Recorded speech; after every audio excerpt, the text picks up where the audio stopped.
talumpati ni bagong Pangulong Dilma Rousseff ng Brazil nagsimula na. Para sa karagdagang impormasyon, narito si Jeneline Fernandez upang mag-ulat.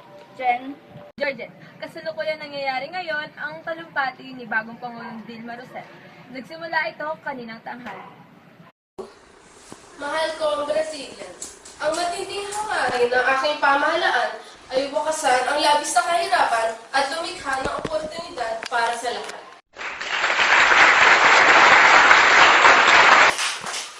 Nakita natin ang makabuluhang paggalaw sa kinabibilangang antas ng lipunan ng ating mamamayan sa loob ng 2 termino ng panunukulan ng Pangulong Lula. Ngunit, pagdarahok ay patuloy na nagbibigay kahihiyan sa ating bansa, pumipigil sa ating manindigan ng lubos bilang maunlad na bansa.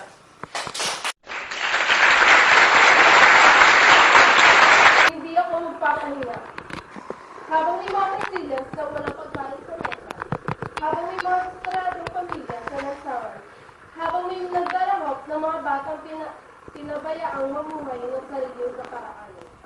Ang pagkakaisa ng pamilya ay nakasalalay sa pagkakaroon ng pagkain, ng kapayapaan at kaligayahan. Ito ang pangarap ng aking tutuparin.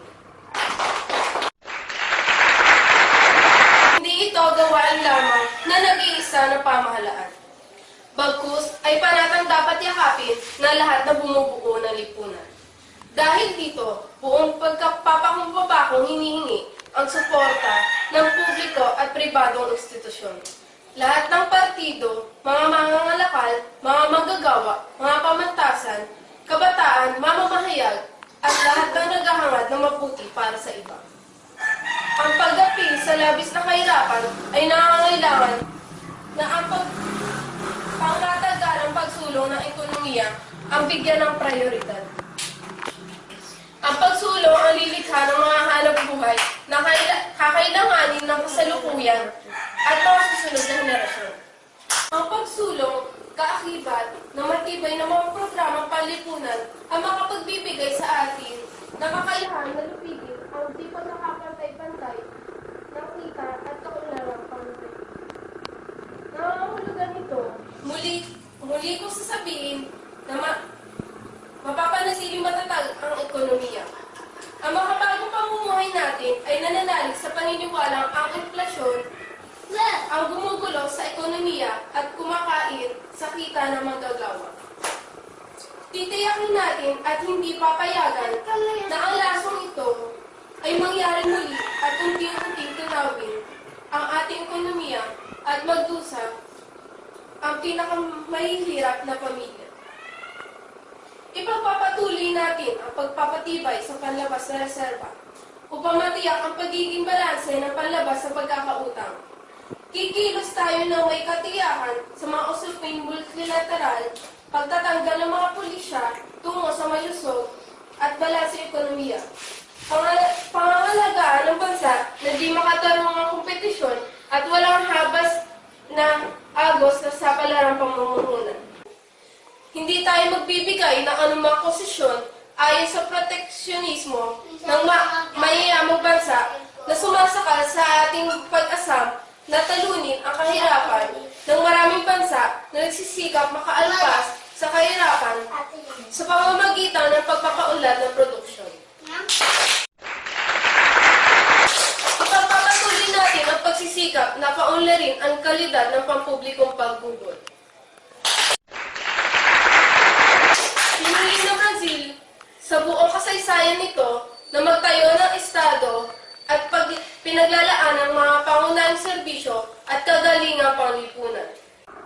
Ito ay nangangahulugan ng mataas na halaga ng serbisyong publiko, ngunit ito ay nangangahulugan din na ang bawat lipunan ay may garantiya sa pensyon at pangkalahatang kalusugan at edukasyon. Ang prinsipyo rin ito ang gagabi sa ating pulisiya sa larangan ng transportasyon at panghipapawid.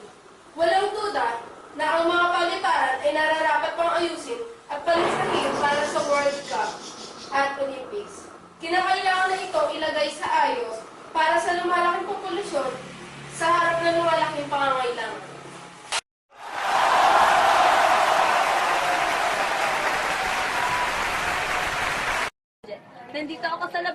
conference kung saan nagaganap ang talumpati ni Senator Manny Villar.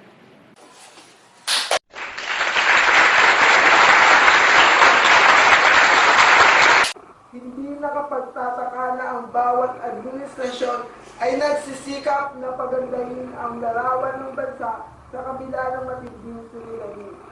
Pero kung minsan ay tila nakakainsulto dahil sa kalagnisan.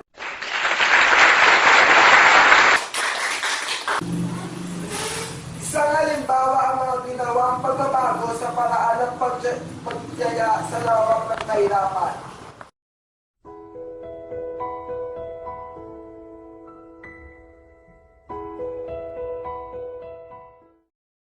Isa sa mga binago ay ang pinakamababang komposisyon ng pagkain ng mga nasa Metro Manila upang ang isang pamilya ay hindi mabilang na dukha.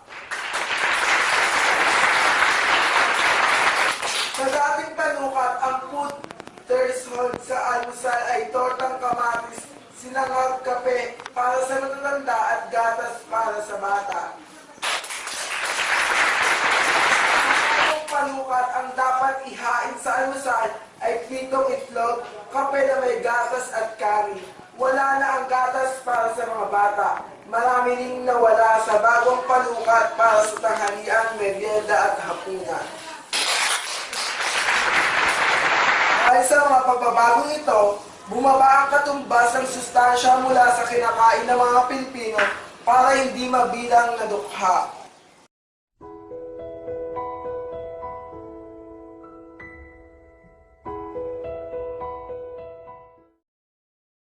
Ibinaba rin ang poverty income threshold o ang halagang dapat kitain ng isang pamilyang may 5 miyembro para hindi mabilang na mahihirap mula sa dating 7,953 hanggang 7,017. Dahil sa mga pagbabagong ito, ang bilang ng mahirap na pamilya ay bumaba mula 4.9 million hanggang 3 million. At ang bilang ng mga mamamayang dukha ay bumaba ng 1 milyon mula sa 24 million hanggang 23 million. Sa aking pananaw, hindi malulutas ng anumang pagbabago sa panukat ang kahirapan kahit ang 23.1 milyong lugmok sa kahirapan ay napakalaking bilang palit. Tinatalakay ko ang paksang ito hindi para tuglasin ang pamahalaan, hindi para ipakita na ang kahirapan ay isang hamon na dapat harapin ng lahat. Ang unang hakbang para malutas ang kahirapan ay ang pagtanggap na ito ay suliranin ng bansa. Sa isang may sakit, walang magawa ang sinumang manggagamot hanggat hindi tinatanggap ng isang pasyente na siya ay may sakit. Sa halin na pagandahin ang larawan ng kahirapan, sa pamamagitan ng pagmamanipula sa mga panukat ay dapat pagtuunan ng pansin ng pamahalaan ang mga proyektong makikilikha ng hanap buhay, na ang siyang magtataas ng antas ng pamumuhay ng bawat pamilyang Pilipino. At sa bandang muli, ang tunay ng pagbaba sa bilang ng mahirap.